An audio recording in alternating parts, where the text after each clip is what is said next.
Good morning, শুভ সকাল। তো আমাদের বাড়ির ছাদে একটা একটা না দুটো তিনটে গাছ আছে এই রক্তগাঁধা ফুলের। তো এই ফুল গাছটাতে অনেক অনেক ফুল ধরেছে আর এতটাই ভালো লাগছিল যে ক্যামেরা বন্দি না করে থাকতেই পারলাম না। তো আমি আজকে ঘুম থেকে উঠেছি 7:30টার সময়।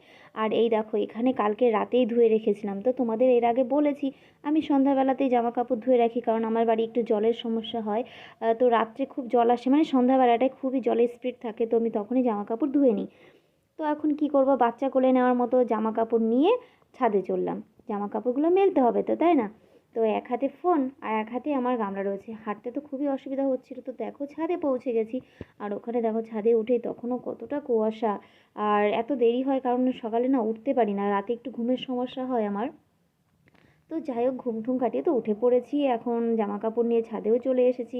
আর জামা কাপড়গুলো এখন মেলে দিচ্ছি। আর এটা ছিল আমাদের, মানে আমার শাশুড়ি মার লাউ গাছ লাগিয়েছিল সেই জাংলা বলতে পারো, তো সেখানে রয়েছে। আর আমাদের ছাদের উপরে দড়ির ব্যবস্থা সেরকম করা নেই, যার জন্য আমি এখান দিয়ে ছোটো ছোটো হালকা হালকা জামা কাপড়গুলো এখান দিয়ে মেলে দেবো। যেমন আড়ুরগুলোই বেশিরভাগ দেওয়া হয়, কারণ ছোটো ছোটোগুলো তো তো ছাদের রেলিংয়ের উপর দিলে যদি হাওয়াতে পড়ে যায়, যার জন্য আমি আর রেলিংয়ে দিই না, তো ছোটো ছোটোগুলো জানলার উপরেই দিয়ে দিই। তো এদিকে দেখো ছোটো ছোটো হালকাগুলো কিছু কিছু তারের উপরে দিয়েছি আর কিছু কিছু রেলিংয়ের উপর দিয়ে দিয়েছি।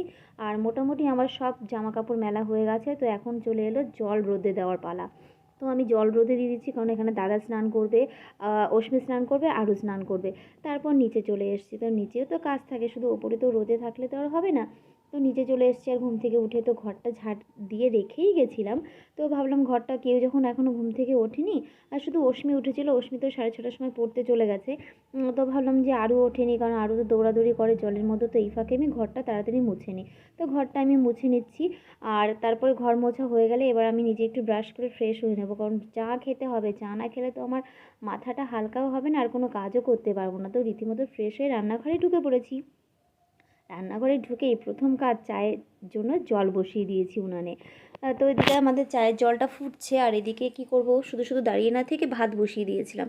তো সকালবেলা সেদ্ধ ভাত খাবো, সিম দিয়েছি, মানে সিমটাও ধুয়ে হাঁড়ি ঢাকনার উপর রেখে দিয়েছি, আলু সেদ্ধ দিয়েছি। আর এখানে হবে সেদ্ধ ভাতের সঙ্গে কুমড়ো ফুলের বড়া, আর সঙ্গে এই একটুখানি মাংসের শার্ট ছিল আর কি ফ্রিজে, তো এটা আমি বরফ হয়েছিল জলে ভিজিয়ে রেখেছি।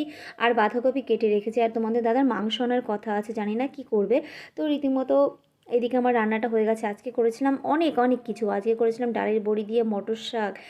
আর এখানে ছিল একটা কি মাছ, আমি ঠিক মাছের নামটা বলতে পারবো না, কিন্তু খেতে সত্যিই মাছটা খুবই ভালো ছিল। আর তরকারিটা এত টেস্টি হয়েছিলো, দেখতেই তো লোভনীয় লাগছে। আর এই রান্নাটা করেছিল আমার দাদা। তো দাদার হাতের রান্না সত্যিই খুব সুন্দর। আর এদিকে মাংস নিয়েও চলে এসেছিলো তোমাদের দাদা।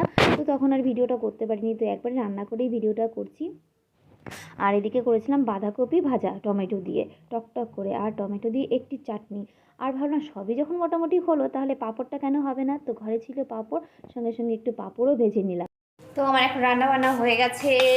আর এই একটা আঁক নিয়ে যাচ্ছি পেটাতে অশ্মিকে আর ওকে।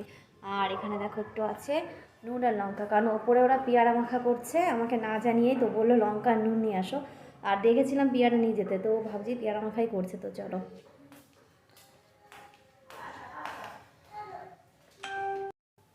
হ্যাঁ, যা ভেবেছি তাই তো উঠছি। আর ওদের কিচিরমিচির আওয়াজে তো বুঝতেই পারছি হ্যাঁ ঠিক করছে। তো এর আগে একবার বলেছিল মা একটু পেয়ারা মাখা খাবো, পেয়ারা মাখা খাবো। তো ওকে দেখেছি পেয়ারাটা নিয়ে যেতে, আর আমার কাছে লঙ্কা নুন চাওয়াতে বুঝতেই পেরেছি হ্যাঁ পেয়ারা মাখাই করবে। তো আমার না মাখামাখি করে খেতে জিনিসটা ভালো লাগে না, কেউ যদি একটু মাখিয়ে দেয় তাহলে আমার সেটা খেতে ভালো লাগে একটু। আর এদিকে দেখো আমার শাশুড়ি কতগুলো সুপারি গাছের পাতা রোদ দিয়ে রেখেছে। আর এদিকে দেখো আমি একটু গাছটার দিকেও মাঝে মাঝে যাই জানি যে আমাদের ছাদে সেরকম একটা গাছ নেই, কারণ এবার শীতকালে সেরকম এই গাছ লাগাতে পারিনি, কারণ শীতের মধ্যে প্রায় বাবার বাড়িতেই 15 দিন কাটিয়ে এসেছি। তো এখানে দেখো অশ্মি একটু লঙ্কা আর ধনেপাতা নুন দিয়ে বেটে এনেছিল, তো সেটা পেয়ারা দিয়ে মাখা করে নিচ্ছে। আর আমার তো জিভে জল চলে আসছে, তো আমি একটু খেয়ে টেস্ট করছি কেমন লাগে। তো ছোটো বাচ্চা মানুষ যতটা মেখে দিয়েছিল অনেকটাই সুন্দর হয়েছিল। তো অশ্মিকে বললাম তুই একটু খেয়ে দেখ। তো খেয়েছিল, সত্যিই খুব সুন্দর ছিল।